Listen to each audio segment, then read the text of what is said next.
cs407, Introduction to Numerical Analysis, Loss of Significance.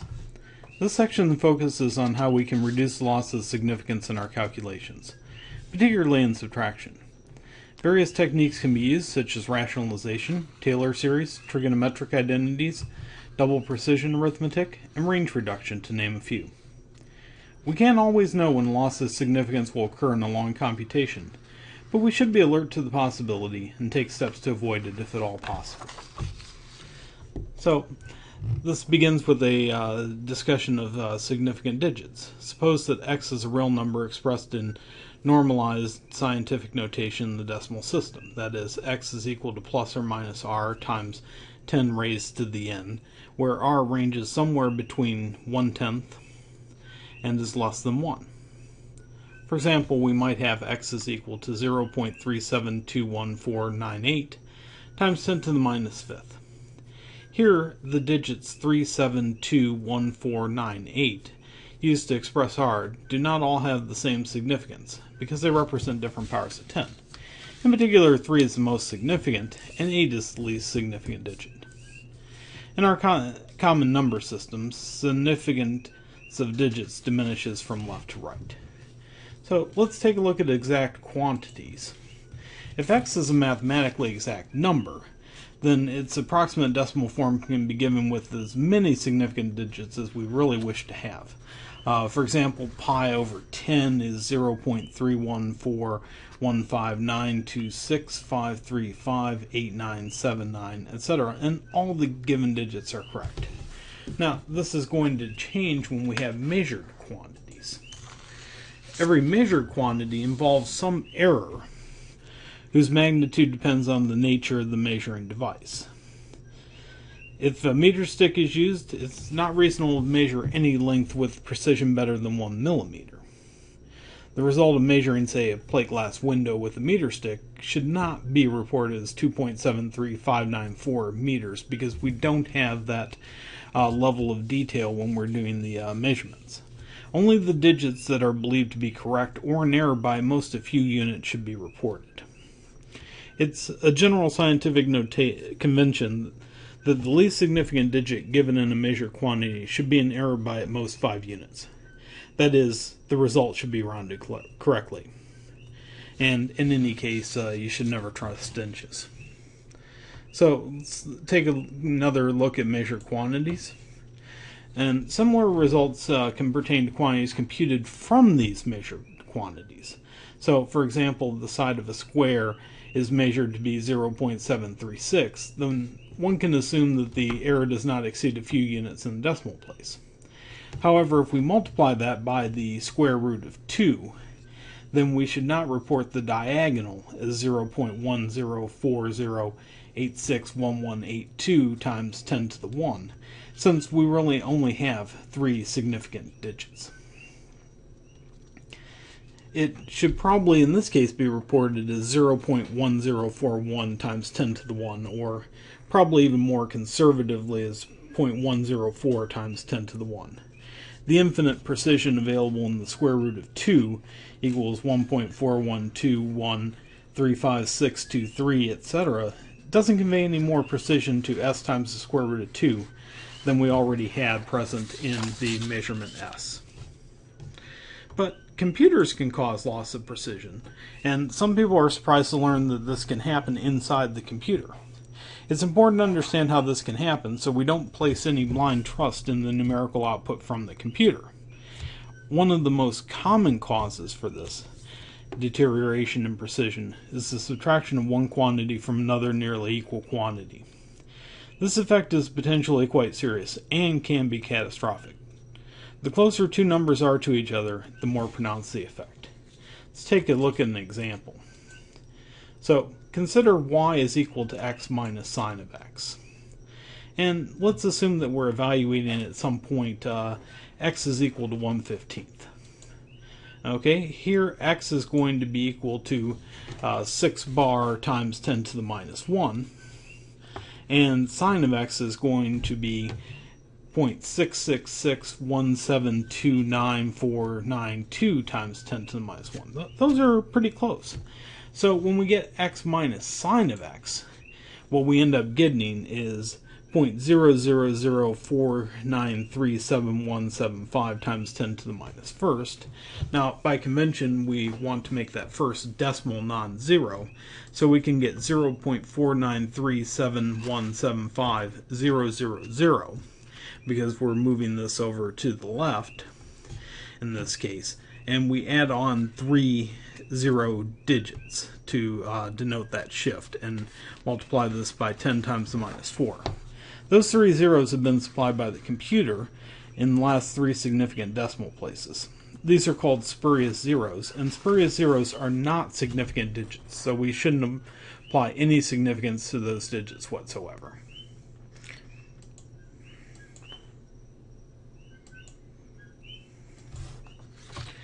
Another example. Example 2 is actually example 1 in the text, but I figured that I would make the previous discussion on spurious zeros into an example. So, if x is equal to 0.3721448,693 and y is equal to 0.3720214,371, what's the relative error of this computation of x minus y in a computer with 5 decimal digits of accuracy? Well, step 1, we're going to round to 5 digits of accuracy. So let's have x hat equal to 0.37214 and y hat 0.37202. Step 2, subtract.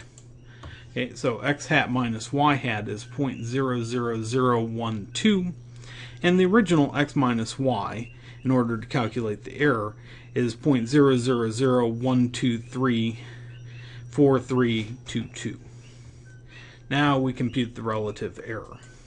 And the relative error is the absolute value of x minus x hat minus y hat divided by the absolute value of x minus y, and that gives us 3 times 10 to the minus 2.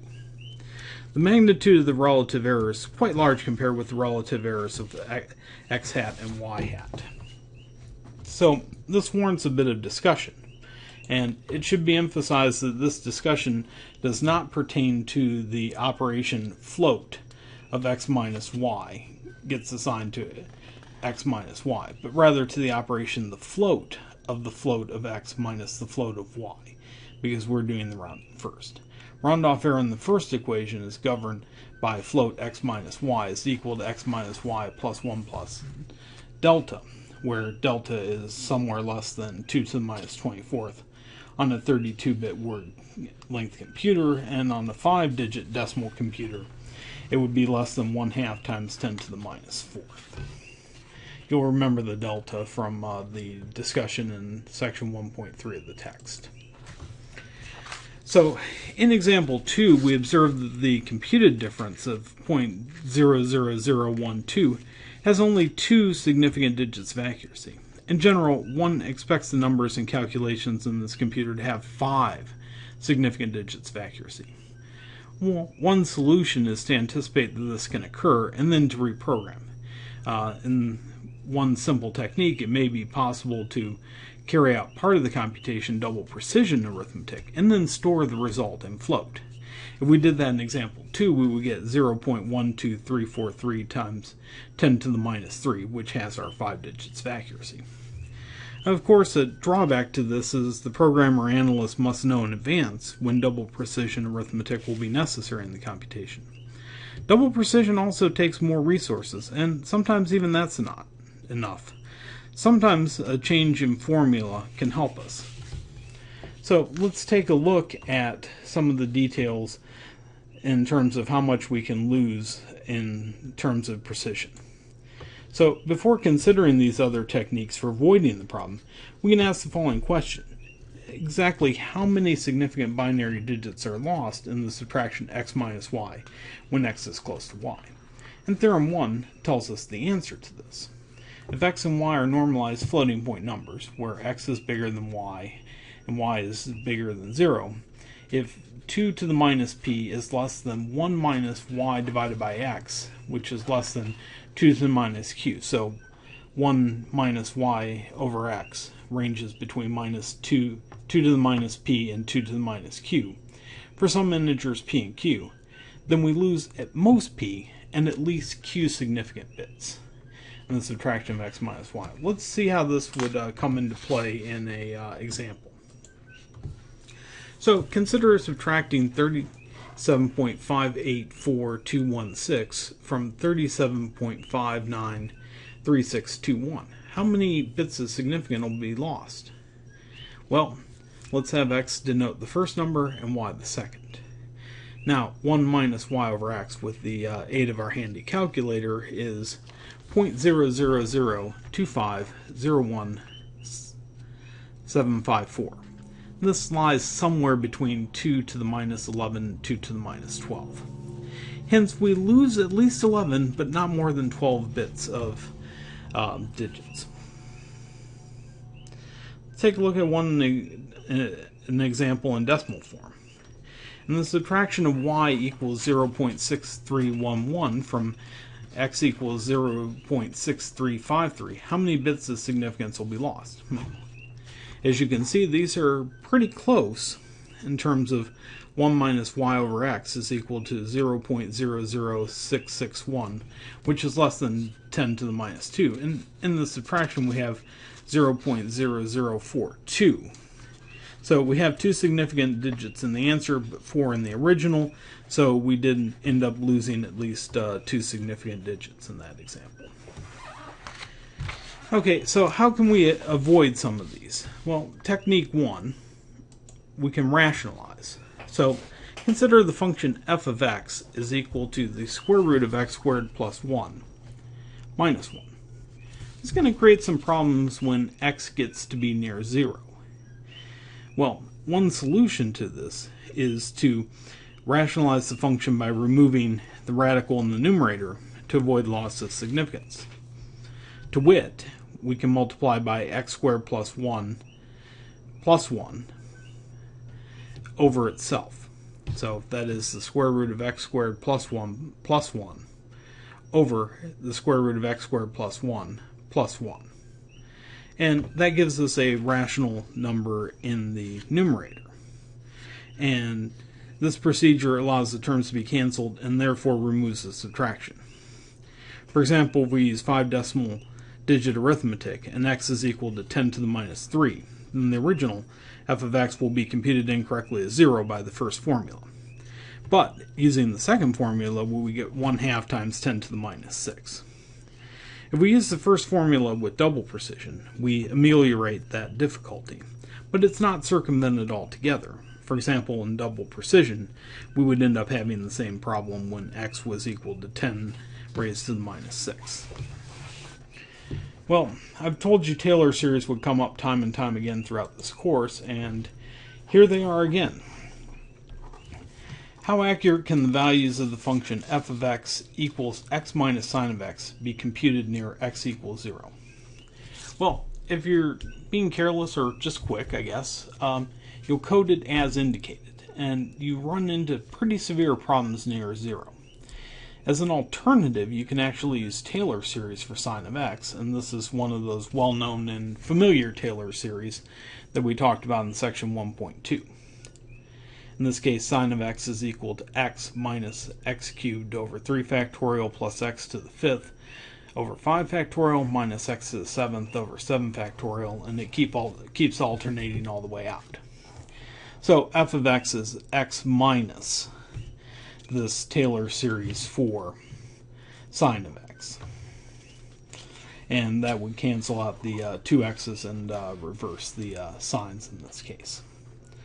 So you don't always end up having to use the Taylor series. And using theorem 1 at calculator, we find that if the absolute value of x was less than 1.9, we should probably use the Taylor series. But if the absolute value of x is greater than 1.9, we would use the original formula.